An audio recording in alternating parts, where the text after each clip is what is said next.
Le LFB, en tant qu'industrie pharmaceutique, est fortement engagé pour la sécurité de ses produits et pour la qualité de ses produits, afin de fournir aux patients des médicaments qui soient sûrs et efficaces.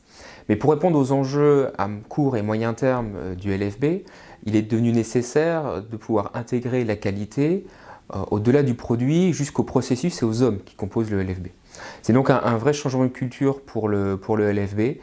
que de pouvoir mettre au cœur de notre quotidien la satisfaction de nos clients, notamment de nos clients internes, parce que c'est un des leitmotifs du projet, voilà, on est tous clients et tous fournisseurs.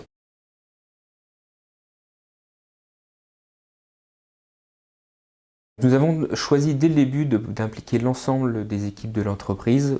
plus proche du terrain, dans une démarche bottom-up, de façon à faire émerger les bonnes pratiques, émerger les solutions aux problématiques. Et nous, au niveau du projet, on leur a amené les premiers outils, les premiers éléments de langage, afin de leur permettre d'appliquer la démarche dans leur périmètre.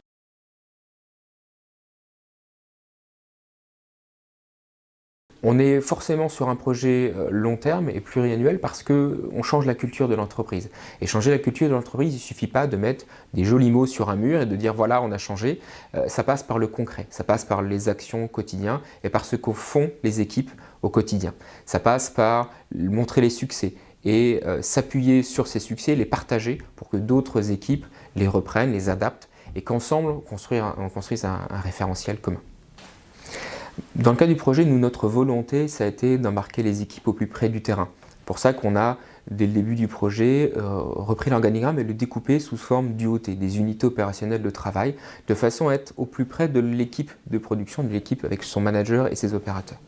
L'autre élément fort que nous avons mis en place, c'est d'avoir des référents, c'est-à-dire des personnes issues du terrain qui vont mobiliser une partie de leur temps pour être des vrais facilitateurs, des relais méthodologiques et qui vont permettre à nos projets d'aller les accompagner, d'aller les former et à eux de pouvoir être proches des équipes, de comprendre les attendus à la fois du manager et des équipes et de pouvoir les aider tous les jours dans le quotidien à mener les actions, à comprendre les problèmes, à essayer d'aider à trouver la bonne solution.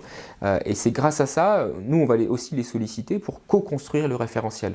Il est important, comme je disais, d'avoir ses propres outils, que les outils soient estampillés LFB. Et pour ça, on va utiliser notamment ces référents qui seront disséminés dans tous les métiers de l'entreprise et qui vont nous permettre, par le jeu du réseau, d'échange, de partage, de construire et de faire adopter ces outils par les équipes parce que les bonnes pratiques, les outils qui seront mis en place viendront du ressenti et de l'expérience des gens du terrain et non pas juste d'une personne dédiée au projet qui voit le projet ou le métier de très loin.